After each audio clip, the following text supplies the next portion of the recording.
The HOA didn't just cross the line this time. They bulldozed right over it, parked on Walter Grady's lawn, and sent him a $50,000 bill for the privilege. Picture this. It's a sunny Tuesday morning in Woodland Pines, a quiet suburban neighborhood where the lawns are trimmed to military precision and the mailboxes are all painted the exact same shade of HOA-approved beige. Walter Grady, a retired mechanic with a love for vintage cars and zero tolerance for nonsense, is sitting at his kitchen table with a cup of coffee when he opens the letter. You know the one. The kind of letter that makes your stomach drop and your blood pressure spike. It's from the HOA, of course it is. And it's not just any letter. No, this one is a masterpiece of bureaucratic audacity. It informs Walter that he's been slapped with a $50,000 fine for violating neighborhood standards. His crime? Not repainting his fence. That's right, his 50-year-old wooden fence, built by his late father and lovingly maintained over the years, apparently doesn't meet the HOA's aesthetic standards anymore. The letter goes on to threaten foreclosure if he doesn't cough up the money within 30 days. Walter stares at the paper in disbelief. $50,000? For a fence? He flips through the pages, scanning for some kind of explanation, but all he finds are vague references to community harmony and property values. Oh, and there's a helpful little note at the bottom reminding him that late payments will accrue additional fees. How thoughtful. Now, let me tell you something about Walter. He's not the kind of guy who takes this sort of thing lying down. But before we get into what he does next, let me ask you this. If you were in Walter's shoes, what would you do? Would you pay up? Fight back? Burn the whole system down? Let me know in the comments. I'm dying to hear your thoughts. Anyway, back to Walter. This isn't his first run-in with the HOA. Over the past year, they've been nickel-and-diming him with fines for everything from having an unapproved mailbox to letting a tree branch grow too close to his roofline. It's all been orchestrated by Nancy Whitmore, the self-appointed queen of Woodland Pines and president of the HOA. Nancy is one of those people who thrives on rules and regulations. She's got a clipboard permanently attached to her hand and an uncanny ability to spot violations from 300 yards away. Walter has tried reasoning with her before, big mistake. The last time he brought up how ridiculous these fines were, she gave him a condescending smile and said, "We're just trying to maintain the integrity of our community." Integrity? Walter thought. More like tyranny. But this $50,000 fine? This is a whole new level of insanity. Walter knows he can't let it slide. So he does what any sensible person would do. He pours himself another cup of coffee and starts digging through his old paperwork. And that's when he remembers something that changes everything. Years ago, when Walter bought his house, he also purchased a small strip of land that runs along the edge of the neighborhood. It's technically private property, his private property, and it just so happens to include the only road leading into Woodland Pines. At the time, it seemed like an odd little quirk of the deal, but now it feels like fate. Walter pulls out the deed and reads it over carefully. Sure enough, it confirms what he already suspected. He owns the road outright. And according to his lawyer friend Dave, who he calls immediately, that means he has every right to control access to it. A slow grin spreads across Walter's face as an idea begins to form. A beautifully petty idea that would make even Nancy Whitmore think twice before messing with him again. But first, he needs a plan. Over the next few days, Walter starts sketching out his revenge on a napkin at his favorite diner. He makes phone calls, orders supplies online, and even borrows some tools from his neighbor Bill, who's more than happy to help after hearing about Walter's predicament.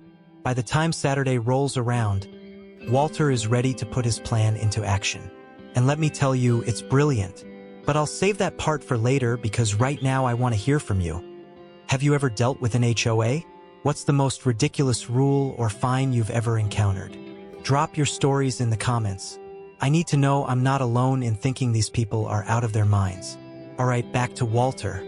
As he sits at his kitchen table that Saturday morning, looking over his plans one last time, he can't help but feel a sense of satisfaction. For once in this ridiculous battle with Nancy and her clipboard-wielding minions, he has the upper hand. And he intends to use it.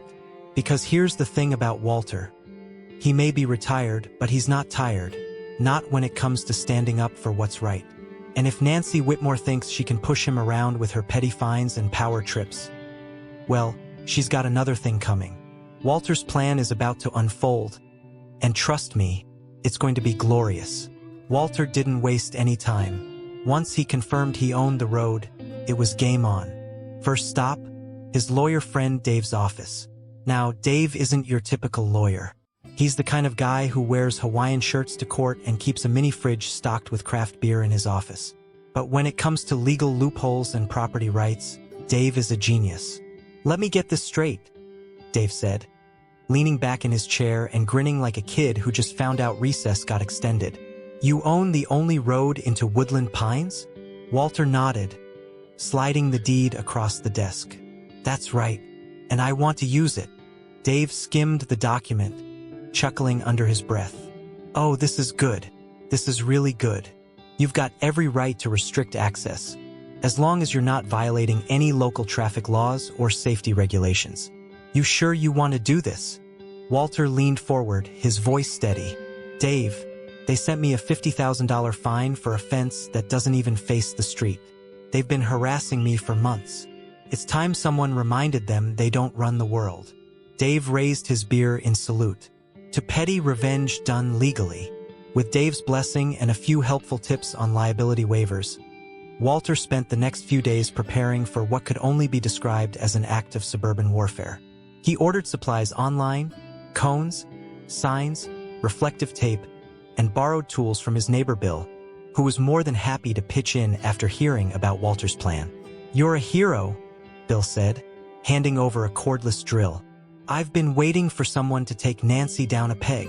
The centerpiece of Walter's plan was the toll booth, a simple wooden structure with a candy-striped arm that could be raised and lowered manually. He painted it bright yellow for maximum visibility and added a sign that read, "Private property. Access restricted. Toll fee, $5 per vehicle." Beneath that was another sign in smaller print, "Exact change only. Because if you're going to inconvenience people, you might as well go all in." By Saturday morning, Walter was ready. He woke up early, brewed a pot of coffee strong enough to fuel an army, and drove his truck out to the entrance of Woodland Pines. He parked it sideways across the road, just enough to block traffic but not enough to look like he was staging a protest, and began setting up his toll booth. It didn't take long for the chaos to start. The first car rolled up around 8 a.m., a shiny black SUV driven by none other than Nancy Whitmore herself. Walter could see her jaw tighten as she pulled up to the booth and rolled down her window. "What is this?" she demanded, her voice sharp enough to cut glass. Walter smiled politely. "Morning, Nancy. Welcome to my private road. As you can see, I've decided to implement a toll system." Nancy blinked at him like he'd just announced he was running for president of Mars. "You can't do this." "Oh, I absolutely can," Walter said cheerfully, holding up the deed like it was a winning lottery ticket. "This road is private property, my private property, and I'm well within my rights to charge for access." Nancy sputtered something about calling the police before slamming her window shut and reversing her SUV back into the neighborhood. Walter chuckled to himself as he watched her retreat. "And so it begins," he muttered. Within an hour, traffic had backed up all the way down Woodland Pines Main Street. Residents were honking their horns, leaning out their windows to shout questions at Walter. Questions like, "What's going on?" and "Are you serious?" To which Walter calmly replied, "Private road, $5. Some people paid without complaint, mostly delivery drivers who just wanted to get on with their routes, but others weren't so agreeable. One man in a minivan tried arguing with Walter about community access laws until Walter handed him a copy of the deed and suggested he take it up with his lawyer. By noon, Nancy had returned, this time with reinforcements in the form of 2 HOA board members. Karen, yes, her name was actually Karen, and Bob. Karen marched up to the toll booth like she was leading an army into battle. "This is harassment," she snapped. "Nope," Walter said calmly, sipping his coffee from a thermos labeled, "World's Best Grandpa. This is property management." Bob tried appealing to reason, or at least what he thought was reason.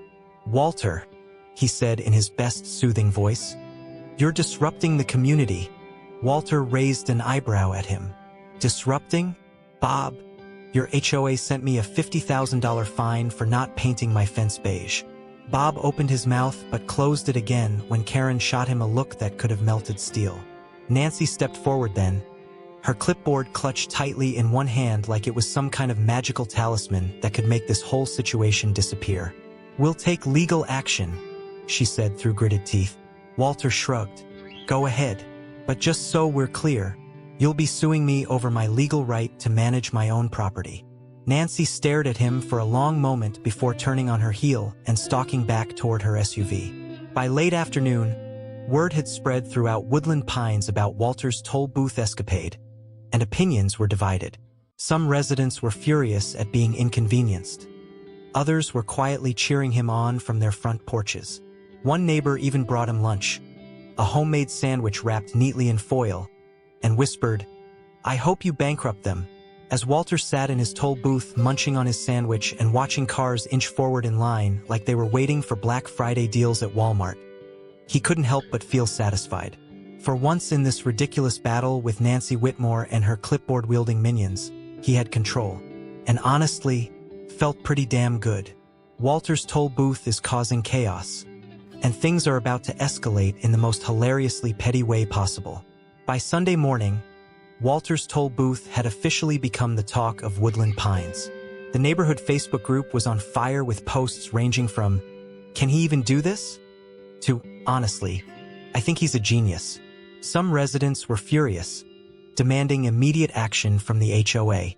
Others were quietly rooting for Walter, sharing memes of toll booths with captions like, "HOA tyranny ends here." Walter, of course, couldn't care less about the online drama. He was too busy enjoying his coffee and counting the cash he'd collected from tolls. By his estimate, he'd made about $150 in one day, mostly from delivery drivers and a few begrudging residents who didn't have time to argue. It wasn't about the money, though. It was about sending a message. And oh boy, was that message loud and clear. Around mid-morning, Nancy returned, this time with reinforcements in the form of a sheriff's deputy. Walter spotted them as they pulled up to the toll booth. Nancy in her pristine black SUV, looking like she was ready to declare martial law, and the deputy in his cruiser, looking mildly annoyed to be dragged into suburban drama on a Sunday. Nancy marched up to the booth, clipboard in hand, because of course she had her clipboard.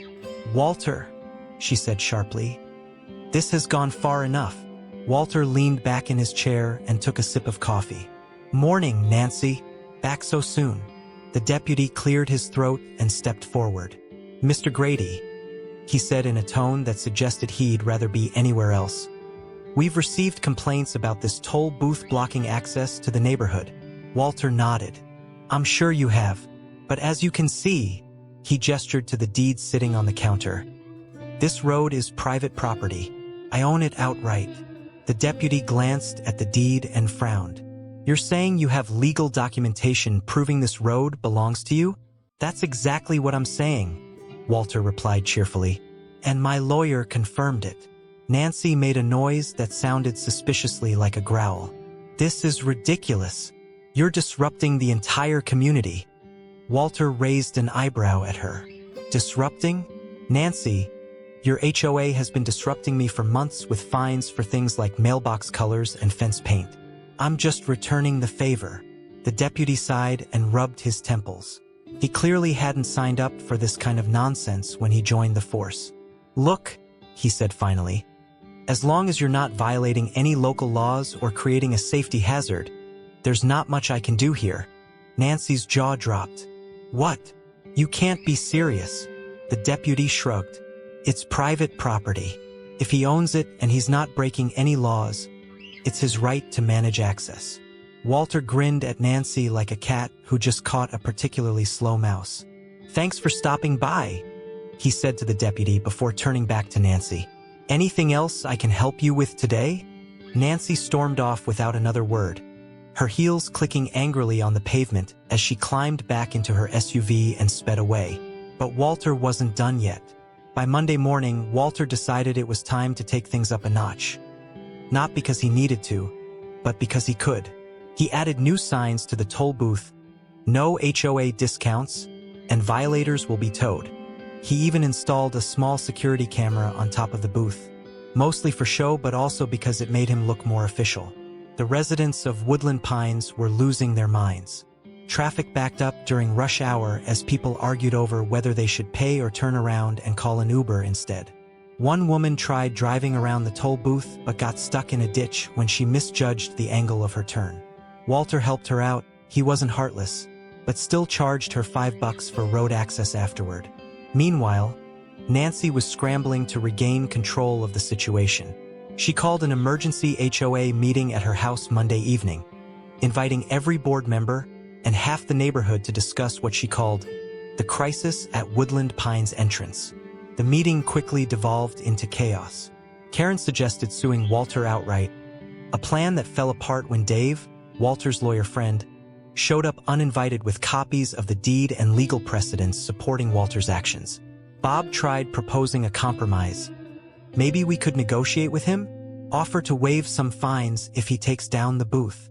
Nancy shot him a glare so fierce that Bob immediately stopped talking. By Tuesday morning, it was clear that Nancy had lost control, not just of Walter but of the entire neighborhood. Residents started showing up at Walter's toll booth with coffee and donuts as peace offerings, laughing about how they'd always hated Nancy's rules but never had the guts to say anything until now. One man even offered Walter $20 upfront for unlimited access for the week, a deal Walter happily accepted. And just like that, Woodland Pines began to change. People stopped mowing their lawns every 3 days out of fear of HOA fines. Kids started riding bikes on sidewalks without getting yelled at by Karen for violating pedestrian safety guidelines. Someone even painted their mailbox bright red, an act of rebellion so bold it practically made headlines in the neighborhood newsletter. Walter watched it all unfold from his toll booth with quiet satisfaction. 4 years, Nancy Whitmore had ruled Woodland Pines with an iron fist and an endless supply of clipboards. But now she was powerless against one retired mechanic armed with coffee, petty revenge skills, and legal documentation. Walter's toll booth has thrown the neighborhood into chaos, and now it's time for the showdown between him and the HOA. By Wednesday morning, Nancy Whitmore was officially at her breaking point. The toll booth had become a symbol of rebellion in Woodland Pines, and her iron grip on the neighborhood was slipping faster than a greased-up pig at a county fair. Residents were openly defying HOA rules. Mailboxes were being painted wild colors, lawn ornaments were popping up like mushrooms after rain, and someone even put up a flamingo wearing sunglasses on their front lawn. It was anarchy, and Nancy couldn't stand it. So, she did what any self-respecting HOA president would do when faced with a crisis. She lawyered up. Walter got the call from Dave late Wednesday afternoon. "You're gonna love this," Dave said, barely containing his laughter. "Nancy's hired a lawyer to sue you for disrupting community harmony." Walter nearly spit out his coffee. Community harmony? Is that even a real thing? "Not legally," Dave replied. "But hey, let her try. She doesn't have a leg to stand on." Sure enough, by Thursday morning, Walter received an official-looking letter from Nancy's lawyer, a guy named Charles P. Harrington III, who probably charged $500 an hour just to sign his name. The letter accused Walter of creating a public nuisance and demanded that he remove the toll booth immediately or face legal action. Walter read the letter twice, then handed it to Dave with a smirk. "Think you can handle this?" Dave grinned. "Oh, I've been waiting for this moment." The next day, Walter and Dave showed up at the county courthouse for what Nancy had billed as an emergency hearing. Nancy was there with her lawyer Charles, who looked exactly like you'd expect. Slicked back hair, an expensive suit, and an expression that screamed "I charge by the minute." A handful of HOA board members were there too, sitting behind Nancy like backup singers in a bad karaoke performance. The judge, a no-nonsense woman in her 60s who looked like she'd seen it all, called the hearing to order and asked Charles to present his case. "Your Honor," Charles began, his voice dripping with condescension, "my client represents the homeowners of Woodland Pines, a peaceful community that has been thrown into chaos by Mr. Grady's actions. His toll booth is not only disruptive but also illegal under local zoning laws." Walter glanced at Dave, who was already flipping through a stack of papers with the confidence of someone holding a royal flush in poker. When it was Dave's turn to speak, he didn't waste any time. "Your Honor," he said with a grin, "this case is nothing more than an attempt by the HOA to bully my client into submission. Mr. Grady owns the road in question. It's private property as clearly outlined in this deed." He held up the document for everyone to see. The judge took the deed and examined it carefully before looking back at Charles. "Mr. Harrington, do you have any evidence to dispute this claim?" Charles hesitated for just a moment, long enough for Walter to notice Nancy shifting uncomfortably in her seat, before replying, "No, Your Honor, Dave wasn't done yet. Furthermore," he continued, "the HOA has been harassing my client with baseless fines for months. This toll booth is simply Mr. Grady exercising his legal rights as a property owner." The judge raised an eyebrow at Nancy. "Is this true? Has your organization been issuing fines without proper cause?" Nancy opened her mouth to respond but was quickly interrupted by Karen, one of the board members, who blurted out, "He's not wrong. We've been fining people for everything." The courtroom fell silent as everyone turned to look at Karen, who immediately turned bright red and sank back into her chair. The judge sighed and rubbed her temples. "All right," she said finally. "Here's my ruling. Mr. Grady is within his rights to manage access to his private property as long as he complies with local safety regulations. The HOA has no authority to interfere." Walter couldn't help but smile as Nancy's face turned an impressive shade of purple. But then came the best part. "However," the judge added, turning to Nancy and the other board members, "it's clear that this situation has escalated due to poor leadership on the part of the HOA. I strongly recommend that you reevaluate your practices and your leadership structure before this happens again." Nancy looked like she'd just been hit by a truck. After the hearing ended, Walter walked out of the courthouse feeling lighter than he had in months. Dave clapped him on the back and said, "Well played, my friend." But it wasn't over yet. That evening, Walter received an email from Nancy, her tone noticeably less combative than usual, asking if they could meet to discuss a resolution. Walter agreed but insisted on holding the meeting at his toll booth because why not? If he was going to negotiate with Nancy Whitmore, he was going to do it on his turf. When Nancy arrived, after paying the $5 toll, she looked defeated. Gone was her usual air of superiority. In its place was someone who knew she'd lost but wasn't quite ready to admit it. "Walter," she began hesitantly, "I think we've gotten off on the wrong foot." Walter raised an eyebrow but said nothing.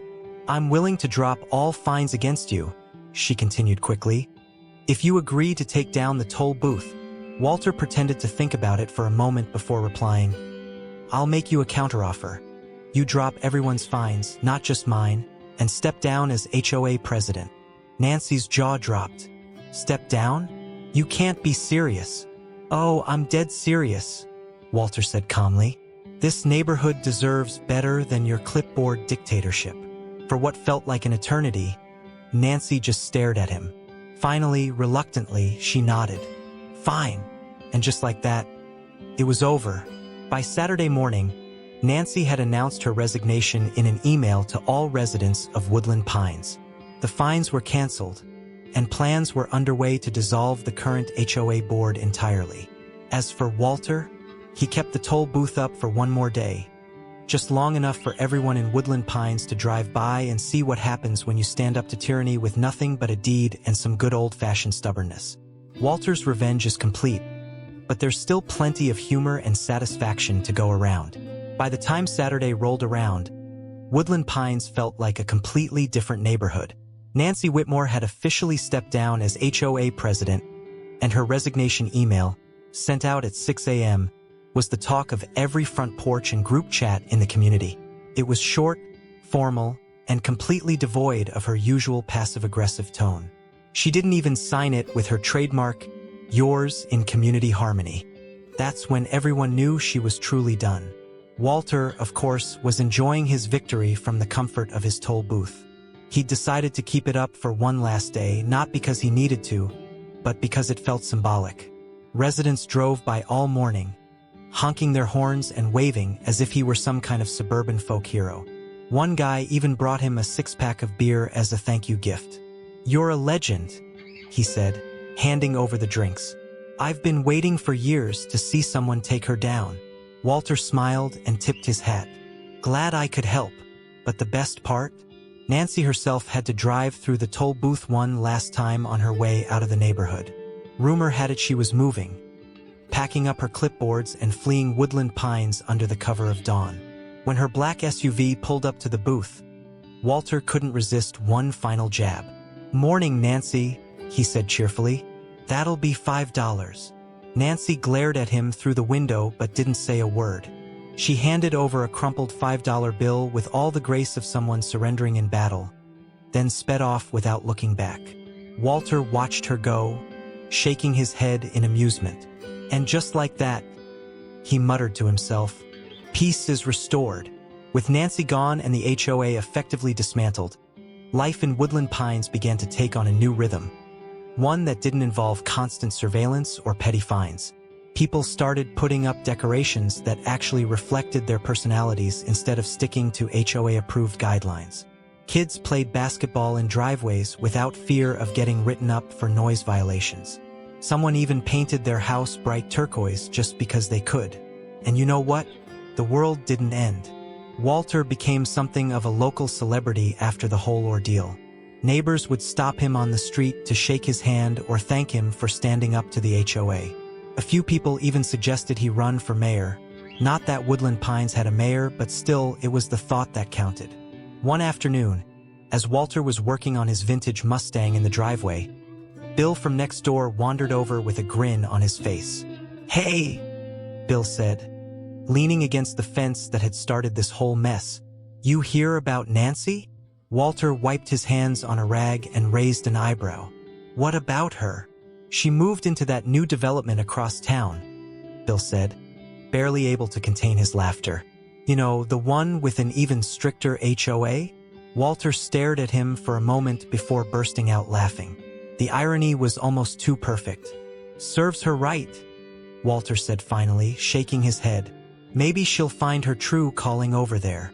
As for Walter's toll booth, he decided to leave it standing, not as an actual toll booth, but as a kind of monument to victory. He repainted it in neutral colors, because even Walter had limits, and added a plaque that read, "In memory of freedom from HOA tyranny." It became something of a tourist attraction within Woodland Pines. People would stop by to take pictures or leave little notes of thanks taped to the side.